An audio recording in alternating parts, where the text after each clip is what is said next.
كيف يدخل على العلماء، كيف يدخل على القراء، كيف يدخل على الخطباء، كيف يدخل على المفتيين. سماه تلبيس إبليس. تلبيس إبليس. لذلك العلم أفضل من المال. العلم نعمة كبيرة، نعمة كبيرة إذا الله يسرها الإنسان ينبغي أن يحفظها، لا سيما علم العقيدة. علم العقيدة لأنه هو علم الأساس. نعم. أساس الأعمال الاعتقاد. أي. وإلا بغير عقيدة بغير علم كالذي يبني على الماء. أرأيت لو أن إنسان أخذ حجارة يضعها على الماء تسقط، ما عنده أساس. نعم. تعرفون معنى الأساس؟ نعم. فالعقيدة هي الأصل. ولذلك الإمام الشافعي رضي الله عنه قال أحكمنا هذا قبل ذاك، يعني أحكمنا علم التوحيد قبل فروع الفقه. نعم. أحكمنا علم التوحيد قبل فروع الفقه. والإمام أبو حنيفة رضي الله عنه سمى كتابه بالعقيدة إيش سماه؟ الفقه الأكبر. نعم. الفقه الأكبر. هذا أكبر الفقه، كله في العقيدة، كله في العقيدة، في الرد على المعتزلة. نعم. على المشبهة، في تنزيه الله عن صفات المخلوقين. يقول أبو حنيفة رضي الله عنه: الله واحد لا من طريق العدد بل من طريق أنه لا شريك له. الله واحد لا من طريق العدد، عدد واحد ينقسم. نعم. تقول مثلا عندي كتاب واحد تقطعه يصير كتابان. نعم. لأنه جزء مجمع. أجزاء مجمعة. أما الله واحد من طريق أنه لا شريك له سبحانه وتعالى. هكذا قال أبو حنيفة: والله واحد لا من طريق العدد بل من طريق أنه لا شريك له. وكذلك قال أبو حنيفة رضي الله عنه: أن يشبه الخالق مخلوقا، يعني لا يشبه الخالق مخلوقا. كيف يشبه الخالق مخلوقا؟ لا يكون خالقا إذا كان يشبه المخلوق، يكون المخلوق شريكا له. ولذلك الله قال في القرآن: فلا تضربوا لله الأمثال ولله المثل الأعلى. ما معنى هذه الآية ولله المثل الأعلى؟ أي لله الوصف الذي ليس كوصف غيره. لله المثل الأعلى أي لله الوصف الذي ليس كوصف غيره. فضوها: ولله المثل الأعلى معناها لله الوصف الذي ليس كوصف غيره. واضح؟ نعم. وقوله تعالى: هل تعلم له سميا، ليس لله شبيه. ما له شبيه، لأن له شبيه له شريك. الله لا، ما له شبيه إلا شيء. وقوله تعالى: ليس كمثله شيء. وقوله تعالى: ولم يكن له كفوا أحد. كل هذه الآيات والأحاديث الوهابية كأنهم ما يقرؤونها، كأنهم ما قرأوا إلا آية الرحمن على العرش استوى. الوهابية عنده كأن النبي عليه السلام عاش، قال الرحمن على العرش استوى وحديث الجارية ومات. ما عندهم شيء.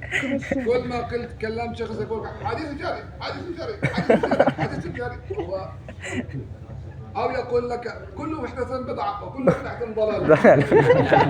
كأنه لا يوجد شيء عنده في الحياة إلا هذا الحديث. طيب البخاري بقلبه مئات الأحاديث، آلاف الأحاديث، لماذا تتركون كل هذه الأحاديث وتتمسكون كل بدعة ضلالة؟ هذا الاحتفال بصحيح البخاري، تعرفون ماذا تقول الوهابية عنه؟ يقول عنه هذا كبيرة من الكبائر إن لم يكن شرك. أعوذ بالله. استغفر الله. الرسول عليه السلام قال: من سن في الإسلام سنة حسنة فله أجرها وأجر من عمل بها. نعم.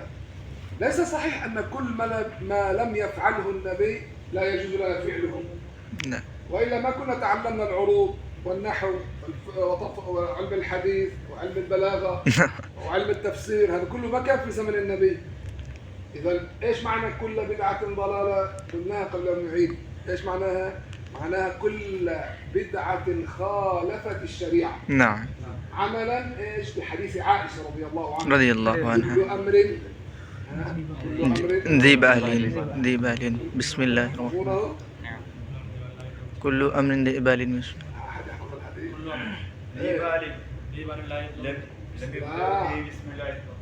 كل أمر ذي بال لا يبدأ فهو مقطوع. هذه البدعة الدين. لذلك الإمام الشافعي ايش قال؟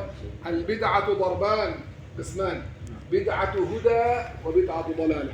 نعم. هؤلاء الوهابية بكلامهم هذا كأنهم يقولون النبي عليه الصلاة والسلام مدح البدعة والصحابة فعلوا البدعة وهم أعلى من ذلك. أليس عمر رضي الله عنه جمع الناس في صلاة التراويح؟ نعم. صلاة التراويح هذه اللي ترونها في المساجد، حتى هم في الحرم يفعلونها في مكة والمدينة. كانت في زمن النبي وفي زمن أبي بكر كل واحد يصلي لوحده فردا. نعم. عمر رضي الله عنه دخل المسجد وجد هذا يقرأ في الأنعام، هذا يقرأ في العمران، هذا يقرأ في المائدة، فعلت أصواتهم كل واحد يقرأ في ناحية. ماذا قال؟ قال غدا تصلون على قراءة أبي بن كعب. يعني غدا يقف أبي هو يقرأ أنتم تسكتون. نعم.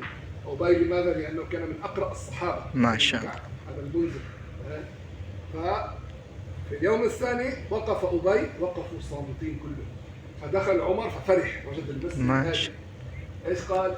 نعمة البدعة هذه، نعمة البدعة هذه.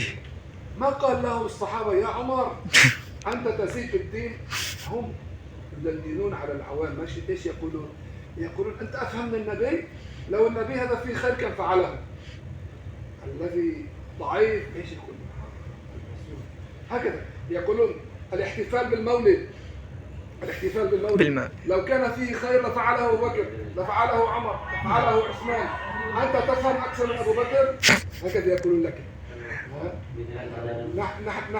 نحن لا نقول أننا أفهم من أبو بكر، لكن هذا شيء في الدين. الله جعل الأمر مفتوح، من شاء أن يعمل أمر يوافق الشرع لا يخالفه فهذا من البدع الحسنة. مثل ايش البدع الحسنة؟ زي ايش؟ عدوا معي. الاحتفال بالمولد، الاحتفال بالمولد، تعلم العلوم، تعلم العلوم. هل كان في زمن الصحابة حديث ضعيف، حديث قوي، حديث مرسل؟ لا. مثل هذا علم الحديث. لا. النحو والصرف فاعل مفعول به وابتدأ، ما كان هذا. ثم أحدث الناس كثير أحدث. المحاريب، تعرفون المحراب ما هو؟ محراب هذا يسمونه المحراب، شيء الذي يصلي به. نعم. لا. هذه ما كانت لا في زمن أبو بكر ولا عمر ولا عثمان ولا علي ولا الحسن. من أول من عملها؟ معاوية 99 للهجرة. نعم. استحدث هذه المحاريب في الحائط حتى يعلم الناس جهة القبلة، وحتى يرتد الصوت من الإمام. ما كان في هذا الميكروفون فتعمل إيكو صدى يرتد الصوت، فاستحدث هو هذه. ما جاء المسلم قال له أنت تفعل، أنت أذكى من عمر، أنت أحسن من النبي، لماذا النبي ما عمل محراب؟ في بعض البلاد في الجزائر وبعض البلاد الوهابية صارت تدخل إلى المساجد، يأتون إلى هذه المحاريب. عرفتم المحاريب؟ نعم. يأتون بالحجارة يسدونها، يقولون نحن على السنة لا نصلي في مسجد في محراب. هؤلاء ما فيهم حقوق، ما فيهم حقوق. يأتون إلى المنابر، قالوا المنبر النبوي كان 3 درجات، 4 درجات يعني حرام، يقصونه. فعملوا المحاريب ليس بدعة حسنة. تنقيط القرآن، ايش يعني التنقيط؟ المصحف نعم. الآن فيه فتحة، كسرة، ضمة، شدة، سكون. نعم. بين الآية والآية رقم. هذا كله ما كان. نعم. لا في أيام أبو بكر ولا عمر ولا عثمان ولا علي ولا الحسن بن علي. ما بعدهم جاء رجل ايش اسمه؟ يحيى ابن يعمر. يحيى ابن يعمر التابعي. احفظوا عني حتى تدرسوا الناس. اسمه يحيى ابن يعمر التابعي. الله ألهمه، أتى إلى هذا المصحف وصار يجعل على الباء نقطة، على التاء نقطتين، على الثاء 3 نقط، فنقط المصحف وشكله. جزاه الله خيرا. نحن مع النقط ما بنعرف نقرأ. تصور لو كان المصحف بلا نقط كيف بدنا نقرأ؟ هذا يحيى بن يعمر أول من نقط المصحف. مين قال هيك؟ أنا أعطيكم بالدليل لأنكم طلبة علم حتى تعلموا الناس. فكأن جاك واحد وقال لك هذا الحديث غير صحيح، احفظوا. رواه أبو داود السجستاني في كتاب المصاحف. روى أبو داود السجستاني في كتاب المصاحف أن أول من نقط المصحف يحيى بن يعمر. يحيى. طيب هؤلاء الوهابية لما لا يأتون إلى المصحف ويعيدونه على الجلد من غير فتحة ولا ضمة ولا كسر؟ لماذا يطبعونه في مجمع الملك فلان كل سنة ويوزعون على الناس؟ ليست هذه بدعة حسنة؟ ما يهوونه يقولون عنه بدعة حسنة، وما لا يعجبه يقولون عنه بدعة ضلالة. عمل المولد كثير منهم ايش يقولون للناس؟ لو كان هذا الأمر فيه خير كان فعله النبي، لو كان هذا الأمر فيه خير كان فعله الصحابة. لو لم يفعله الصحابة ولم يفعله النبي، إذا كان لا يخالف الأصل لا بأس. نعم لا بأس، هي بدعة حسنة. اليوم هكذا لبس أبو بكر؟ لا. هل معناه حرام أن نلبس هذا؟ كيف هذا؟ كيف هذا؟ هم يعيبون علينا العمائم، يقولون هذه العمائم هذه عادة الهنود، ليست هذه سنة، وهي سنة. يتركون العمائم قال لأنها بدعة. ماذا يلبسون؟ القلنسو. فيما يسمون هذا الأحمر. من أين أتوا بهذا الأحمر؟ هذا الأحمر المرقع الذي يلبسونه من أين أتوا به هذا؟ هل أبو بكر كان يلبس هذا؟ هل عمر كان يلبس هذا؟ هذا عادة من هذا؟ من أين أتى هذا اللون؟ من أتى هذا؟ كيف نرحل؟ هؤلاء أهل الهوى. فالمولد النبوي الشريف كذلك أحدث بعد النبي بكم؟ سنة 636 للهجرة. أنتم طلبة علم احفظوا 636 للهجرة، يعني بعد النبي 600 سنة تقريبا. نعم. واحد اسمه الملك المظفر محمد بن سعيد كوكبري بن بكتكين، هيك اسمه. هذا كان من إربل في كردستان العراق. نعم. كان ملكا عادلا تقيا ورعا. الله ألهمه أن يجمع الناس في يوم المولد، يقرأ سيرة النبي ويطعمهم بالحلوى وينصرفون. عمل هذا، هو أول واحد عمله. فكان في أيامه رجل من أهل العلم يقال له ابن هبة الله مكي، لما رأى هذا المجلس أعجبه فكتب له كتاب اسمه التنوير في مولد البشير النذير. ما شاء الله. أول كتاب بالمولد. وين هذا الحكي يا شيخ؟ حتى إذا الوهابي قال لك لا هذا الألباني قال عنه ضعيف. قل له في كتاب الأوائل للسيوطي. السيوطي له كتاب اسمه الأوائل.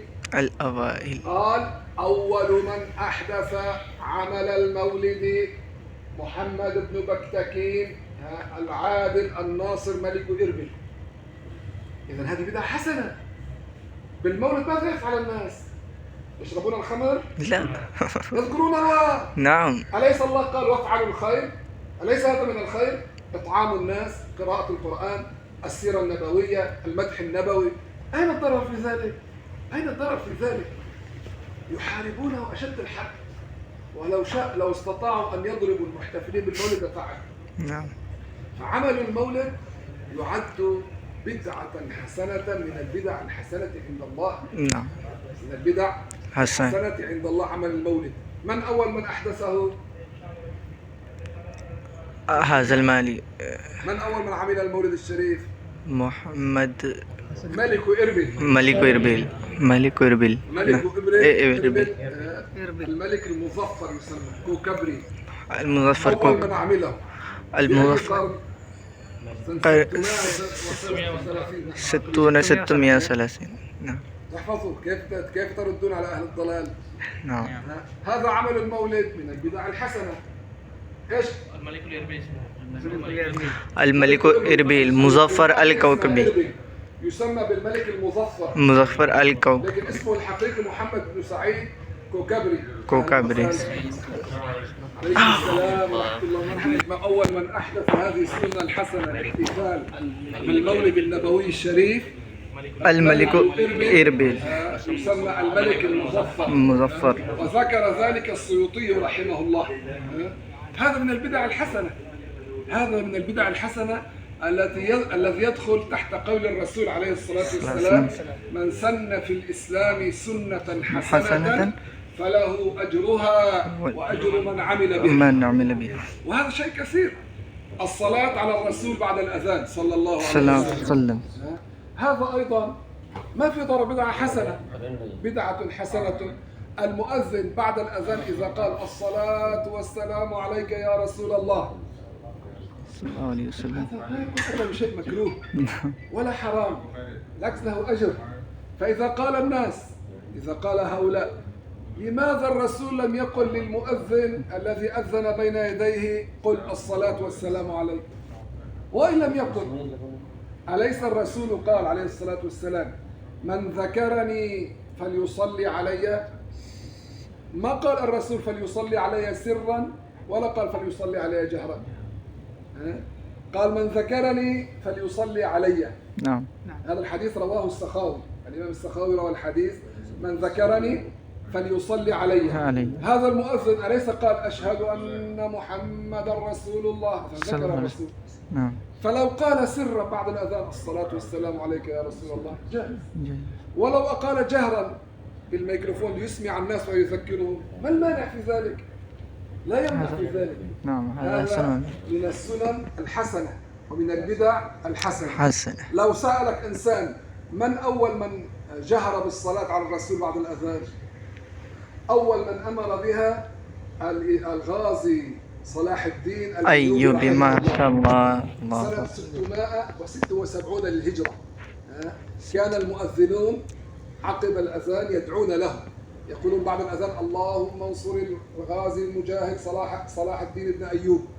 فهو أمرهم أن يستبدلوا هذا بالصلاة على الرسول. وهذا أيضا ذكره السيوطي في كتاب الأوائل. السيوطي في كتاب الأوائل قال أول من جهر بالصلاة على الرسول بعد الأذان في زمن الملك المجاهد صلاح الدين بن أيوب. صلاح الدين بن أيوب. نعم. أمر المؤذنين على المآذن أن يجهروا بالصلاة على رسول الله صلى الله عليه وسلم ويذكروا الناس. فهذا شيء ما فيه خير. هذا كان أنت متى 676 من تلك الأيام إلى أيامنا أكثر من 800 سنة. نعم. في الحرمين، في المغرب، في تركيا، في بلاد الشام، في بلاد الشرق والغرب يصلون على الرسول بعد الأذان. حتى جاء هؤلاء فقالوا بدعة وشنعوا. محمد بن عبد الوهاب يقول الذي يصلي على الرسول بعد الأذان جهرا أشد من الذي يزني بأمه. تلاميذته لا ينكرونه. ومنهم من قال هذا في ناحية في سوريا يقال لها الرقة. واحد خطيب على المنبر قال ذلك في مسجد في دمشق اسمه مسجد القطاء. مسجد القطاء. عادة أهل دمشق أنهم يصلون على الرسول بعد الأذان. فمرة اجتمع بعض هؤلاء الوهابية في المسجد، فلما سمعوا المؤذن قال هكذا الصلاة والسلام عليك يا رسول الله، إيش قالوا هؤلاء في باحة المسجد؟ قالوا هذا ارتكب ذنبا أشد من الذي يزني بأمه. فقام الناس عليه ضربا بالعصي والسكاكين بأهل المسجد، ضرب مقتل حصل. هؤلاء كيف ينكرون هذا الشيء؟ الصلاة على الرسول، إذا إنسان صلى على الرسول لا يمنع. هذا من البدع الحسنة. هذا من البدع الحسنة. السلطان الغازي صلاح الدين هو أول من أمر بذلك. وله أياد بيضاء هذا السلطان، رغم أنه هو فتح بيت المقدس رضي الله عنه. عمل له واحد من العلماء يسمى ابن هبة الله المكي، عمل له كتاب سماه العقيدة الصلاحية، كتاب في العقيدة، منظومة من الشعر. من شدة ما فيها فوائد أمر صلاح الدين أن تقرأ قبل صلاة الفجر على المنائر حتى يحفظها الناس. كل يوم قبل الصبح على المنارة يطلع المؤذن فيقرأ هذه القصيدة التي من جملتها وصانع العالم لا يحويه قطر تعالى الله عن تشبيه. الله منزه أن يكون مشبه. هذه تسمى العقيدة الصلاحية نسبة لهذا الإمام. أمر من شدة حبه للتوحيد أمر أن تقرأ على المنائر كل يوم. هكذا كان هؤلاء العلماء. فهذا إيش؟ من البدع الحسنة. كان بدعة حسنة صنع عابدين هلا نبض المصحف، المحاريب، الصلاة على الرسول بعد الأذان، المنائر. هذه ما كانت المنائر في المساجد، يعني من البدع الحسنة. ما كانت مسجد النبي ما كان له منارة. المئذنة ما كانت هذه التي ترتفع. كل هذا من السنن أو من البدع الحسنة. لذلك حديث كل بدعة ضلالة ليس معناه على الإطلاق معناه كل بدعة تخالف الشرع. وقلنا كلمة كل بالعربية على ايش تدل؟ ليست على الشمول. كمان السيوطي رحمه الله حفظه طلبة علم ألف كتاب سماه كل وعلى ماذا تدل، رسالة في كلمة كل في العربية كيف تأتي. أحيانا تأتي على الشمول، أحيانا تأتي على التخصيص. الوهابية هؤلاء لا يفهمون لا بالعربي ولا بالإنجليزي ولا بالهندي ولا يفهمون بأي لغة. يقولون كل معناه كل شيء. لازم الله تعالى قال تدمر كل شيء عندهم. هل معناه دمرت السماوات والأراضي والجبال والأنهار؟ لا، كل شيء يعنيه. قال عن ذي القرنين وآتيناه من كل شيء سببا. هل معناه أن ذي القرنين أخذ الدنيا كلها؟ كل يعني كل شيء يلزمهم. سيدنا عليه الصلاة والسلام ايش قال؟ كل عين زانية. هل معناه عيناه الشريفتان داخلتين؟ حاشا. لا، معناه أغلب الناس يقعون في النظر المحرم. فإذا كل تأتي على التخصيص أحيانا. فلما قال عليه السلام كل بدعة ضلالة، يعني أغلب البدع التي استحدثت تخالف الشرع. وإلا كيف رسول الله يذم البدعة والله مدحها في القرآن؟ وين الله مدحها في القرآن؟ من يعرف؟ إيه؟ أنتم تخرجتم سنة رابعة ما تعرفون؟ قل لها في مجلس قبل اليوم قلت لكم الله مدح البدعة في القرآن في أي موضع؟ في ليس من الحفاظ. قول. قول. يوسف. إيه يوسف. إيه ما هي الآية؟ في مدح أتباع المسيح عليه السلام. وجعلنا في قلوب الذين اتبعوه رأفة ورحمة ورهبانية ابتدعوها ما كتبناها عليهم إلا ابتغاء رضوان الله. الله قال ابتدعوا الرهبانية لرضا الله، ما ذمهم الله، الله مدحهم في هذه الآية. كيف هذا؟ الذي ما فيه عقل يقول لا يوجد إلا بدعة سيئة.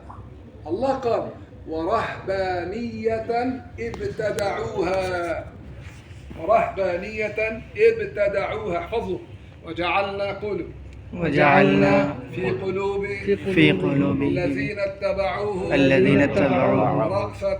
رأفة ورحمة ورهبانية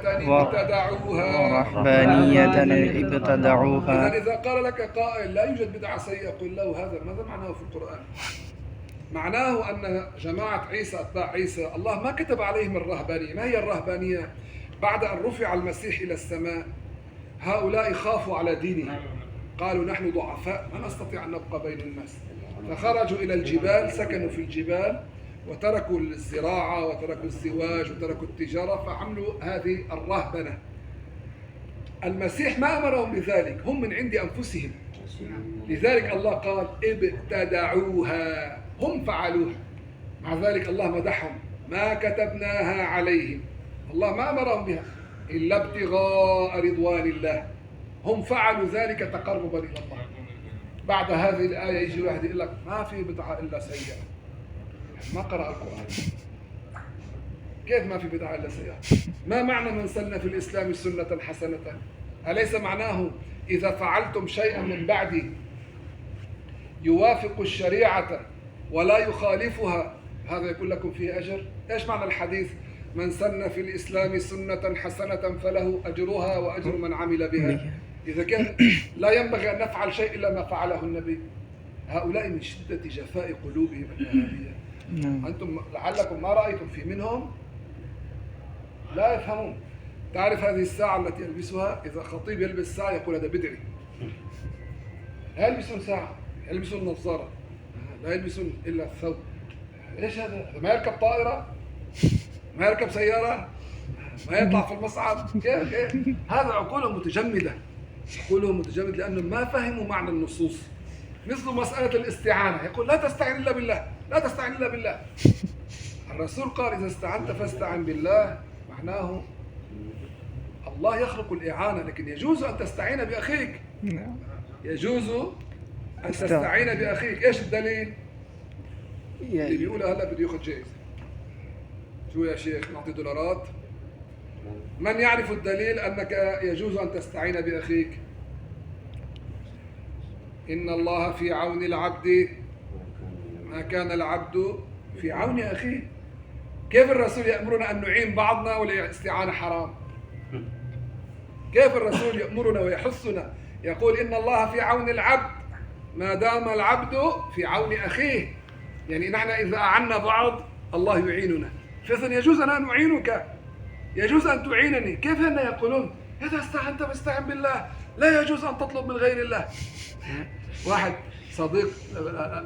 صديق لقيته في دبي يا شيخ عبد الله، التقينا بواحد بدبي، هو حكى لي في دبي، كنا في مؤتمر في دبي، حكى لي قال كنت مع واحد من هؤلاء لحيته إلى هنا صوته إلى هنا وكل ما كلمه كلمة يقول آيات ورا بعض. قال صعدنا في المصعد فانقطعت الكهرباء، هذا الرجل عادة أهل بلادنا يصرخون لأجل الجيران يفتحون لهم، فصرخ يا ناس ساعدونا. هذا صار يفعله كفى شرك كفى شرك. قال ماذا نفعل؟ قال نحن نستعين بالله نقول يا الله يا الله يا الله يا الله. ايش هذا؟ إذا واحد وقع في حفرة وقال يا ناس أعينوني يكون عبدهم؟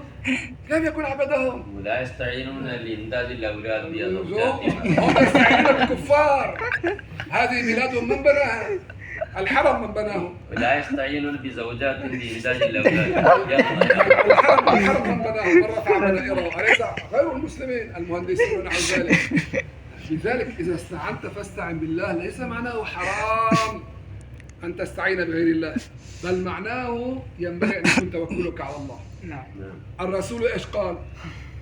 لا يأكل طعامك إلا تقي. هل معناه حرام تطعم الفاسق؟ هل معناه حرام تطعم الكافر؟ لا لا يجوز، بل لك ثواب. ويطعمون الطعام على حبه مسكين وأسير. الأسير لا يكون مسلم، يكون كافر الأسير، ما في أسير بين المسلمين. فإذا أطعمت الأسير لك ثواب. كيف الرسول يقول لا يأكل طعامك إلا تقي؟ هون على معنى الأولى والأحسن والأفضل أن يأكل طعامك التقي. فإذا مثل هذا كله معروف عند المسلمين، عند علماء المسلمين، لكن هؤلاء يشوشون على الناس. فإذا الاستعانة بغير الله جائزة. الرسول عليه السلام علمنا أن الإنسان إذا أصابته مصيبة في أرض مقطوعة مثل الصحراء إيش يقول؟ يا عباد الله أعينوا، يعني يا ملائكة الله. وفي رواية يا عباد الله أغيثوا. من روى هذه الرواية؟ احفظوا أنتم طلبة علم. رواها البزار في مسنده. البزار في مسنده روى أن النبي عليه الصلاة والسلام قال إذا أصابت أحدكم عرجة بفلاة من الأرض، عرجة يعني مصيبة، فليقل يا عباد الله أعينوا. وفي رواية للبزار يا عباد الله أغيثوا. طيب يستغاث بالملائكة، يستعان بالملائكة، ولا يستعان برسول الله؟ كيف يستعان برسول الله؟ تتنزل عليهم الملائكة نحن أولياؤكم. هكذا. لذلك هؤلاء حجتهم ضعيفة. الرجل هذا واحد من الصحابة استعاذ بالنبي في حضرته، ما قال له النبي لا يستعاذ إلا بالله. نحن ايش بنقول؟ أعوذ بالله من الشيطان الرجيم. يوجد صحابي قال له للنبي أعوذ بالله منك، ما قال له النبي اسكت يا مشرك. ما تعرفون قصة هذا الحديث؟ أحكيها لكم. هذا في قصة في الحديث طويلة. هذا رجل من قبيلة معينة كانت على أطراف المدينة المنورة، مسلم. قالوا له قومه اذهب إلى رسول الله واشتكي له عن جيراننا من عشيرة أخرى. فهذا الرجل ذهب ليشكو إلى النبي عليه السلام. في طريقه رأى امرأة عجوز، قالت إلى أين؟ قال إلى رسول الله. قالت احملني معك، يعني خذني معك إلى النبي عليه الصلاة والسلام. قال فأتيت النبي عليه الصلاة والسلام فاستأذنت فأذن لي، يعني استأذن بلال فقال ادخل. فقال رأيت هذه العجوز فقلت ادخلي حاجتك قبلي، يعني أنت فوتي واحكي تكلمي قبلي. فدخلت هذه العجوز ايش جاي تعمل؟ جاءت تشكو عشيرة هذا، جاءت تشكو عشيرة هذا. فهو حملها. ماذا قال؟ قال نعجة حملت حتفها. أعوذ بالله ورسوله أن أكون كوافد عاد. وضحك النبي عليه الصلاة والسلام. إيش يعني؟ استعاذ بالله والرسول أن يكون كوافد عاد. فالنبي عليه السلام يعرف القصة وافد عاد، لكن حتى يستطيب كلامه ضحك وقال: وما قصة وافد عاد؟ هذا الذي استعاذت أن تكون مثله. وافد عاد في أيام قبل النبي، قوم عاد أرسلوا واحد أعطوه مال وطعام وشراب ليذهب إلى الكعبة ويدعو ليأتيهم المطر.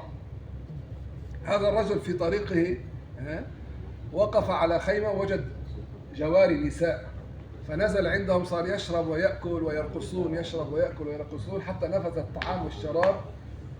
بعد ذلك صح، قال: أنا ماذا فعلت؟ كيف؟ ماذا أرجع لقومي؟ فرأى غمامة سوداء من بعيد آتية، فرجع إليهم قال: المطر المطر استسقيت لكم. فكانت هذه الغمامة إيش؟ مهلكة لهم، أهلكتهم. فضرب به المثل أنه وافد عاد أرسلوه ليأتي بالغيث فأتى بالعذاب. وهذا الرجل شبه نفسه مثلهم، قال: أرسلني قومي لأشكو هذه المرأة فالمرأة شكت علي. الحاصل أنه قال: أعوذ بالله ورسوله.